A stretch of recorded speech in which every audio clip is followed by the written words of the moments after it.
คืนที่สองพี่น้อยนอนก็รับสบายคือเก่าเนาะ จะนอนมากล้วยชุกนี่น้ำบ่าวคอเด้อมากล้วยเด้อเจ้ากินอยู่บ่บ่กินน้ำบ่าวคอแหละกล้วย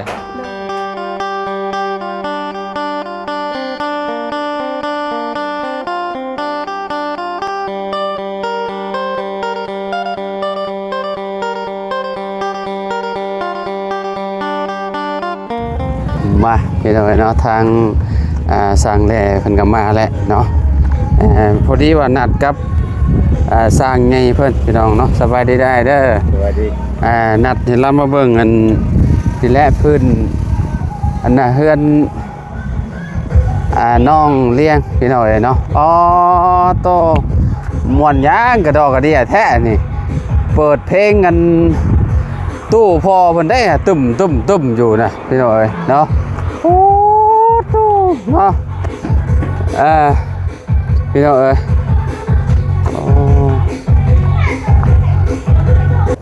มาพี่น้อยเนาะโอ้มันมีไฟคือเปิดตู้ได้เนาะอันนี้เปิดตู้ไปได้นี่มันอยู่ในตัวเครื่องบ่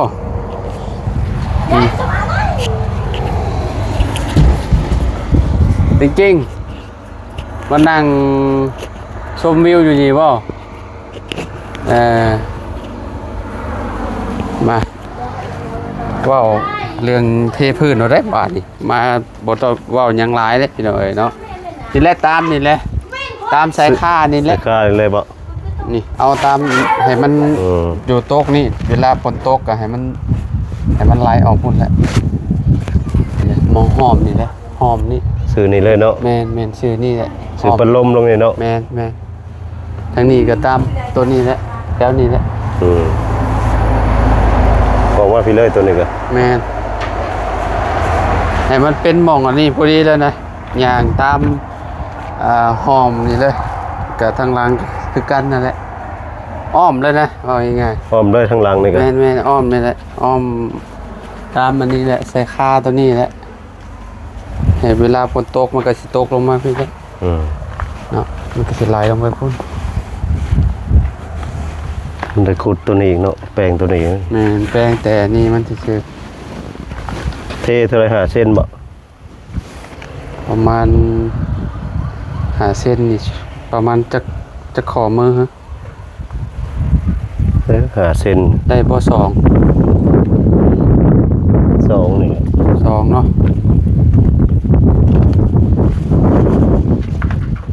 มันบ่ต่ำไปบ่5 เส้นเทนาบ่นาเติบแล้ว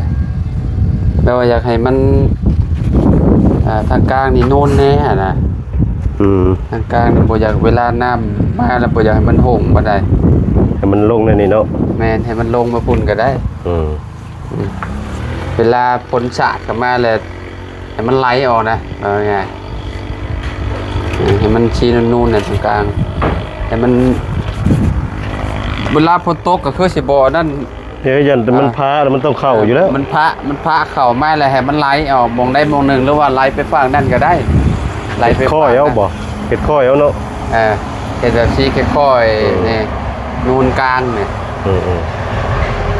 อันนี้จักเส้นเนาะนี่อันนี้ที่ว่าเพิ่นเทตอนนั้น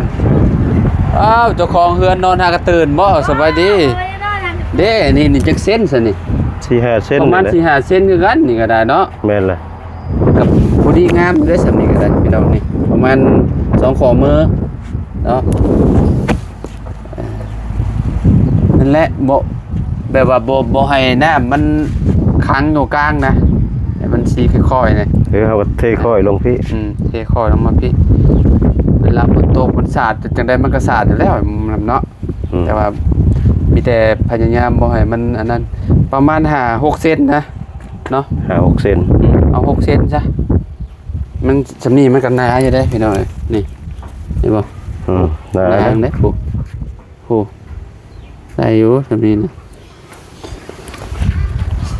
สำนั้นแหละ6 เซนเนาะเอาประมาณ6ก็แล้ว2เกือบ2 ข้อมือครึ่งเลยพี่น้อยหนาอยู่เลย เมตรคน โยกวะ7นะประมาณ 8 8เนาะประมาณ8เนาะ8 คูณ 8 8คูณ8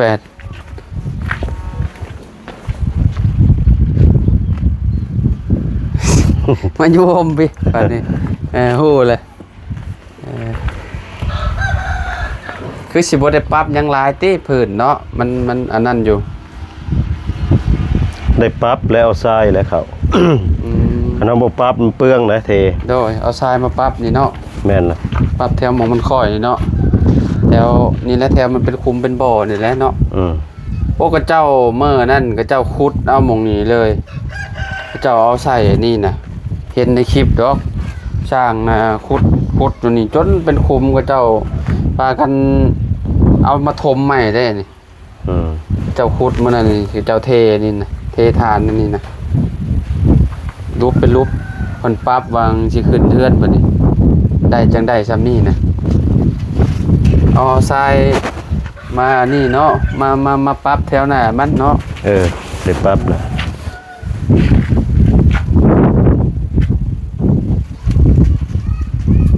จังได้ราคาแล้วป่ะเนี่ย เบิ่งไหลเบิ่ง ไหลเบิ่งมันไหลเป็นเม็ดกะเล่เป็นบ่ แม่นล่ะ เนาะจังได้เลี้ยงฟันดีบ่เมื่อคืนนี่โอ้นอนผู้เดียวอีกบ่นอนกับน้าสาวมีมานอนเป็นหมู่ตู้ก็เปิดได้ตึมๆนะบ่าวก็ได้ยินเสียงเพลงตัวผมมีไฟเปิดได้เลยเขาได้เสียบแปลว่ามันมีแบตในโต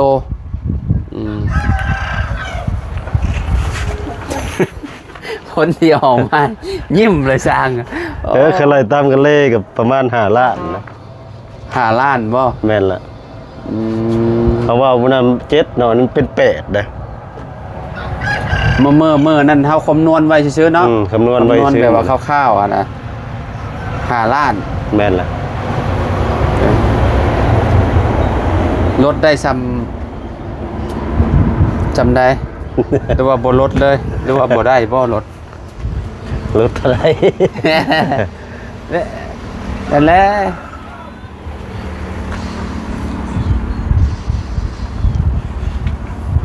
ลดเบอร์4 ล้าน 5ไว้4 ล้าน 5โอเคตามนั้นมีแต่อันนี้แลบบันนี่พวกแห่พวกชายสิใส่เท่าใดแห่นี่ก็ประมาณ3อย่างละ3บ่อย่างละ3กับทรายปูนบันปูนต้นหมองต้นพุ่นละปูนแดงเนาะปูนแดงประมาณตัน1เนาะแม่นประมาณ20 สอบเนาะพร้อมเมื่อใดก็มืดจะดีเลยพี่น้องโทรศัพท์เฮาพร้อมบ่โดย4 มื้ออีก4 มื้อบ่แม่นล่ะมีแต่เฮาสั่งอันนั้นมาให้แล้วเนาะสั่งทรายมาไว้สั่งสั่งทรายแล้วก็ให้เพิ่นเอามาเทให้ปูนเนี่ยไว้อยู่นี่ก็ได้เนาะจักกระเจ้าสิขึ้นมาได้บ่ให้เขาเอารถเอารถรถด้ามขึ้นได้ดอกรถด้ามมันเป็นห้องตัวนี้เนาะรถด้ามบ่แนวละ3อันนี้บ่ยากดอกให้กระเจ้าถมก่อนก็ได้ถมแล้วก็ให้กระเจ้าบัดกระเจ้าแก่แล้วยังก็ขุดขึ้นคืนคือเก่าเฮาว่าเนาะช่วงนี้นะมันขึ้นได้อยู่เฮาว่าเนาะเพราะว่ามันฝนบ่ได้ตกแล้วมันก็แห้งดินนี่มันแห้งไวอยู่มันบ่ได้สุดโตง่ายปานนั้นน่ะสร้างช่วงมันแดดนี่แหละช่วงมันแดดสร้างกระเจ้าเอารถด้ามบ่มาฮะรถอันนั้นก็ได้แล้วว่าขึ้นมาเนาะบ่เป็นหยังเนาะสิขึ้นบ่ดิบโลจักแลเอาแนวละ3 ใส่รถด้ามมาก็ได้แนวละ3 แล้วลุงเหิมเราก็ว่าสิสั่งคือกัน เราสร้างแล้วลุงเหิม เขามามื้อใดเนาะ จักยันมื้อนี้บ่ คนมาส่งเขาต้องให้เขาเบิ่งก่อนเนาะ เขาจังสิฮู้ว่ามันขึ้นได้บ่ได้เนาะ ให้ลุงเหิมสั่งมาแล้วก็ให้ถามเบิ่งค่อยขึ้นได้บ่ นั่นแหละคือได้ยินเราว่าเราอันสิสั่งอยู่เมื่อวานเนี่ยว่าลมกันอยู่กับเฮาสั่งมาพร้อมกันเลยเป็นหยังวะกับของเฮายังบ่ได้สั่งเฮาบ่ฮู้ว่าเราสั่งหันที่เฮาสั่งนูซิ่งบ่อันน่ะ ยันห้านลุ่มมันเราสั่งยันแหละ ที่เฮาไปสั่งนูซิ่งเนาะ แม่น ก็สิถึกเนี่ยได้เนาะ ถือ แม่นก้อนหนึงก็ได้บ่ต้องคิด บ่จักเธอตัวนี้ยังบ่ได้ถาม เนาะก็สิไปถามเพิ่นก่อนซะเดี๋ยวเมื่อนั้นเห็นเบาตูนกับเบาไล่สั่งให้อยู่แต่ก็บ่ได้เบิ่งเป็นก้อนเท่าไหร่นะพี่น้องเนาะคะแนนขึ้นมุมนี้ได้กับเจ้ามาเทแถวนี้ก็ได้เนาะหรือว่าอันขึ้นมานี่แล้วก็ถอยก้นเทอยู่แถวนี้ก็ได้เนาะคือสิได้อยู่หรือว่าบ่ได้บ่จักเฮาว่ามันสูงได้นี่นะ ได้อยู่ดอก แล่นมาแต่ คือว่าสร้างห้านเทิงนี่มันมีรถ2ปงนะ ห้านได้ครับ ห้านเทิงได้ห้านตัวนี้นะ ห้านหม่องน้องป๊อปเผ็ดนี่บ่ ห้านเทิงนี่บ่แม่นห้านขายสังกะสี บ่แม่นให้ซักบ่แม่นห้านสังกะสีที่ว่าตึกสมมุติว่ามาแต่บ้านเนาะมาแต่เฮือนจุมเฮามันสิมีห้านมีอีกห้านหนึงแม่นบ่ที่ว่าขายอันพวกวงกอกวงกบมาแม่นบ่ แม่นล่ะ เจ้าก็อันนั้นคือกันบ่ส่งคือกัน ส่งคือกัน รถ2โปงมันขึ้นได้ ได้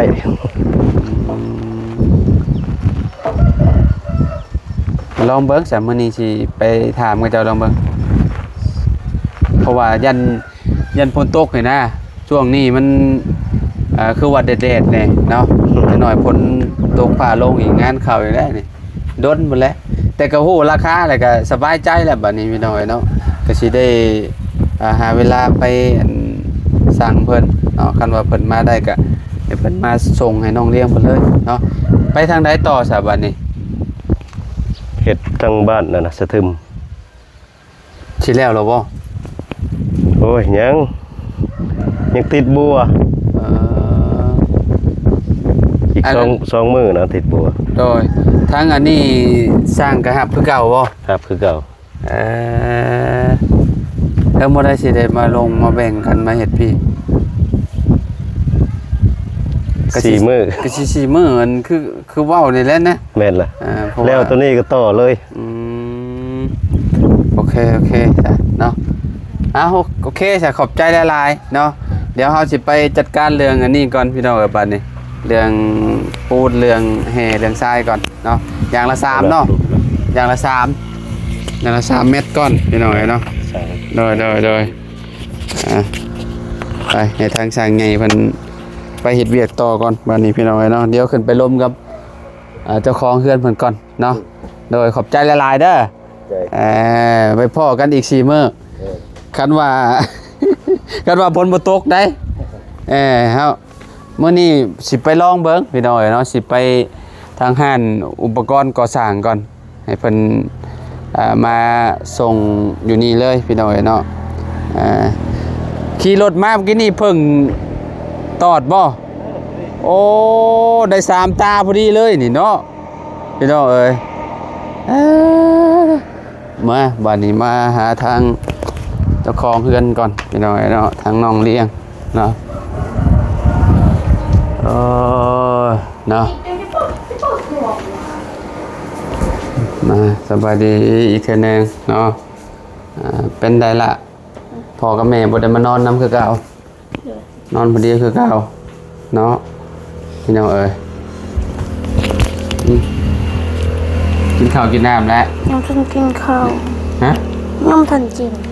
บ่หิวบ่ หิวน อนตื่นสายแล้ว บ่ให้เอาฮะ ให้เอาลูกพอกาย ลูกพ่อไก่ไปใช่ แม่ไก่นะซอยกูมีปลูกอันนั้นพุด น่ะขุดยังชุดขุดปลูกกล้วยบ่ บ่ขุดบ่ป่า บ่ปลาน้าบ่าวอันนั้นน้าบ่าวสิสั่งแห่สั่งชายไอ้นี่แหละเทพื้นให้เจ้านี่แหละเนาะพอดีให้สร้างไงเพิ่นมาอันนี้มาคำนวณอันนี้ให้พี่น้อยเนาะเทพื้นในโรงเรียนให้แล้วให้แล้วให้จบพี่น้อยเนาะให้มันงามเนาะ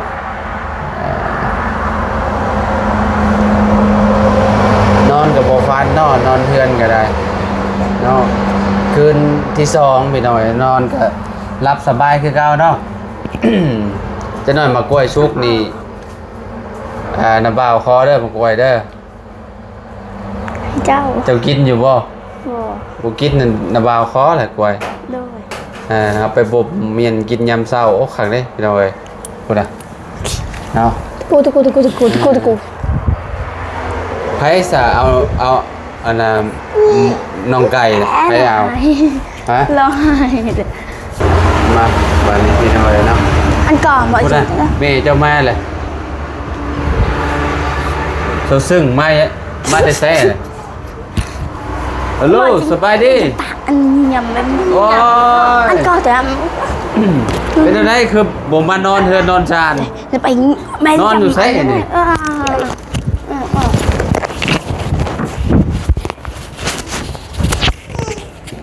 เฮ้ย เพิ่นมาเอาคนน้อยพี่น้อยเนาะพอดีว่าเพิ่นบ่อยู่เนาะให้อยากเมื่อน้ำแม่แหละพี่น้อยโอเคสิพี่น้อยเนาะเดี๋ยวเฮาก็สิไปพุ่นแหละทางห้านเพิ่นพี่น้อยเนาะบ่ฮู้ว่าเพิ่นสิน่าสิขึ้นมาได้อยู่พี่น้อยเนาะนี่บอนคลองน้ำนี่คลองน้ำเพื่อนน้องเลี้ยงเนี่ยคันว่าบ่ได้ก็มันก็จำเป็นต้องถมก่อนพี่น้อยเนาะถมแล้วให้เพิ่นแล่นขึ้นมาพี่ให้เพิ่นเทให้อยู่นี่เทอยู่ไสก็ได้หรือว่าเทอยู่มุมนี้ก็ได้เนาะเดี๋ยวไปเบิ่งก่อนพี่น้อยสั่งให้สั่งทรายเพิ่นก่อนเนาะสั่งให้เพิ่นมาเอาไว้อยู่พี่แหละให้ทางน้องเลี้ยงเพิ่นเนาะเอาไปน้ำบ่าวไปป้าแล้วสบายดีเด้อ